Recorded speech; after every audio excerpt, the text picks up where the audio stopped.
I don't know about you, but I will forget. If that person doesn't reach out to me, I'm probably gonna forget to reach out to them.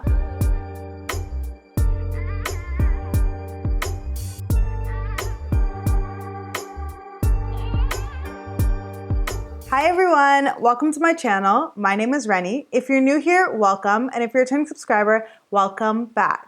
On my channel, I do finance content, career content, and lifestyle content. So if that's something you like, please hit that subscribe button and please hit that like button, as it really does help me with the algorithm and it gets more people to see my videos. So today's video is going to be all about networking. I talk about networking all the time. People used to call me the networking queen because of how much I used to talk about it, and that's what we're going to be talking about today. I went to business school, so I was lucky enough that since first year they taught us all about networking, and honestly it has served me really well. My first job actually came from networking with a guest speaker who came to speak at school, and then all my subsequent jobs have been from networking with people who were in the organization that I used to work at. So since 2016, I haven't had to formally apply for a job, so I am really a testimony of the value and the benefits of networking. So while it's great to network in everything, one question that I'm often asked is, how do you actually stay in touch with the people that you network with? And I think that's a really good question. Oftentimes we connect with someone,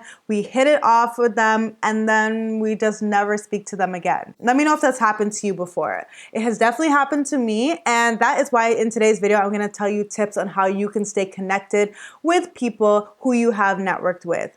So before I start talking to you all about the different ways that you can stay in touch with people, let me introduce our sponsor for today's video. Today's sponsor is Spreenge. Spreenge is a branding, web design, and graphic design company based in London, Ontario. They specialize in branding, custom greeting cards, and custom websites for individuals and businesses. I had the pleasure of working with them on a custom greeting card for myself, so I'm really excited to show you all that. And you may be wondering where this fits into networking and the topic of this video, but I will show you a bit later, but I just want to say thank you to Spreenge for sponsoring today's video. I want to remind everyone that the most important part of networking is to make genuine connections. It's much easier to maintain a connection with someone when you genuinely like them. A second tip that I have is to focus on the quality of your connections and not the quantity of your connections. So let's get into the 6 tips that I have for you today.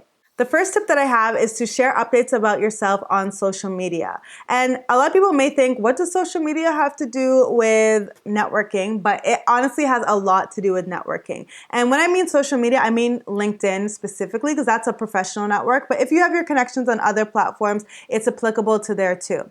So for example, a lot of people feel like they know me just because I'm continuously posting on LinkedIn and Twitter, on Instagram. I'm always posting different updates about my life. You can be as personal or as impersonal as you want, but the more times you update people on what's going on in your life, the more likely they are to feel like they are connected with you. I can't tell you how many times people have come up to me and they're like, "Oh, Reni, I see that you're speaking at all these places. I'm so proud of you." And I'm like, I haven't spoken to this person in 2 years. Like, how would they know this? But the reason that they know this is because they have seen me posting on social media. And even if you don't think anyone is watching when you post on social media, they are. So I would encourage all of you to start posting on social media. Some examples of things that you can post is sharing an update of an event that you have attended and what you learned from the event. If you're going to speak at an event, share some updates about what you're going to be speaking on and maybe post the flyer. If you got a promotion at work, post that you got a promotion at work. These are all different things that allow people to feel like they know what's going on in your life and that they can relate to you. The second tip that I would have is to engage with people's posts on social media.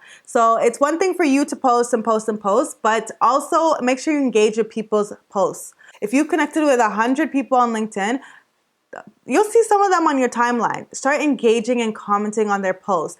Again, this is another way for you to get updates on their life without actually having to speak to them on a regular basis. And as you start commenting, they feel like you know them. I can't, like, for example, even before I was an influencer, I would see people who would comment on my posts regularly. And even though I didn't really talk to them often, I was like, oh, like, I will remember this person. And when they need something from me, I'm probably likely to give it to them because they're always engaging in my content. There are so many examples of things that you can engage in. For example, celebrate their successes.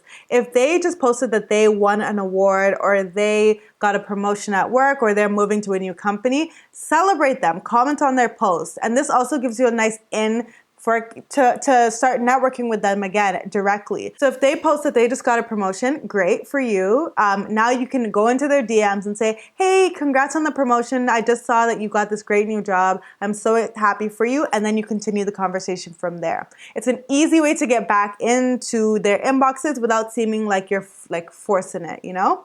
Another thing you could do is if they write an article, for example, or they share a post on their page, comment on the post. But one thing to note about this is comment a genuine comment. Commenting something like great post or love this or something, it's okay, but taking it a step further and actually like having a detailed comment relating to what they have said is always better. Another thing you can do is, for example, if it's a VP or someone higher up that you're looking to network with, if they are posting that they're going to be speaking at an event, attend the event and then give them feedback like, oh, I loved when you said this, why this. This was a great takeaway that I had from the event, XYZ. Another great way to get into their inboxes and just to connect with them once again. My third tip would be to set up regular touch points or meetings with this person, either in person or virtually. So if you want to connect with people that you've networked with, I think this is very underrated, but set up a regular touch point with them. For example, if you have a meeting with me and then we hit it off in our meeting, you can say, I really enjoyed this meeting and I love speaking with you. Would you be open to having a recurring meeting once a quarter just to catch up and update each other on our lives? I would love to run ideas by you. Most people will say yes because, again, you've asked them for something that's very low effort. So 30 minutes once a quarter is not that much for most people. And yeah, and if you put it in their calendar, it's like a set time that you always have with them. If you don't want to go so far as to have a meeting with them every quarter or however often, another option is to just set a reminder in your calendar to reach out to that person every quarter or biannually. So I do this because I don't know about you, but I will forget. If nobody tells me, if that person doesn't reach out to me, I'm probably gonna forget to reach out to them. So I have it in my calendar that, okay, every 6 months, I'm gonna reach out to this person and say hi and update them on my life and ask them a question or something like that. So this is a good way to just remind yourself. Put a note in your calendar. Don't rely on your memory because if you have a memory like mine, you ain't gonna remember. The fourth tip that I have is to send holiday greetings. I think this is a great tip and I have used it many times. This is actually how I got my first job out of university. So when I was in university, graduation time was approaching and I was like, yikes, I don't have a job yet. So I actually messaged someone who I had networked while I was working in my summer internships and I said, hey, happy holidays, hope you're doing well, blah, blah, blah, blah. And then it started a conversation from there. And then long story short, they were able to send my resume over to someone and get me a job without me ever having to apply for the job. When done right, this is a very low effort and high reward action. And if you truly want to stand out, you can move to the next level. So instead of just sending them a note that is like, hey, how are you? Happy holidays. You can send them a card. So this can be an e-card or actually mailing them a card. When I was in the office, I actually used to write cards for each and every person and just hand them out to other people. This was great, but because a lot of us are working from home, you can also opt for a virtual e-card. Another option that you do have to take it a little up a notch again is to do a custom greeting card. If you have your own branding and everything, it really differentiates yourself from everybody else. I personally have received a few custom cards and I'm like, wow, this person really put in time and effort.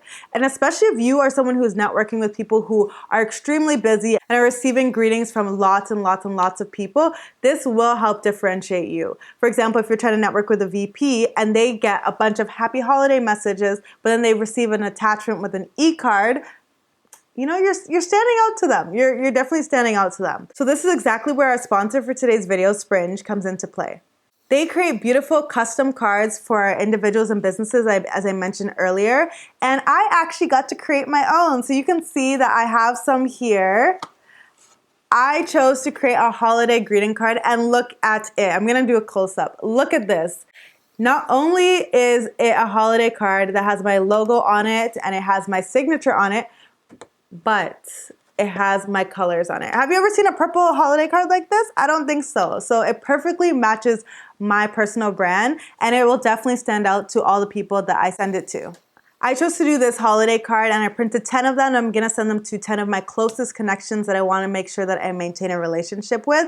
But I also wanted to do something else and do an e-card because, as I said, we're in a virtual environment and a lot of us are probably sending virtual, probably not seeing people in person, or we don't know the addresses of people who would meet up with. So in addition, I also decided to make an e-card. My e-card is a more generic card, so it's not one for holidays, it's one for everybody that I network with. So I'm gonna send it out to every single person that I network with over the next 1 year, for example, or longer, because can pretty much last you forever.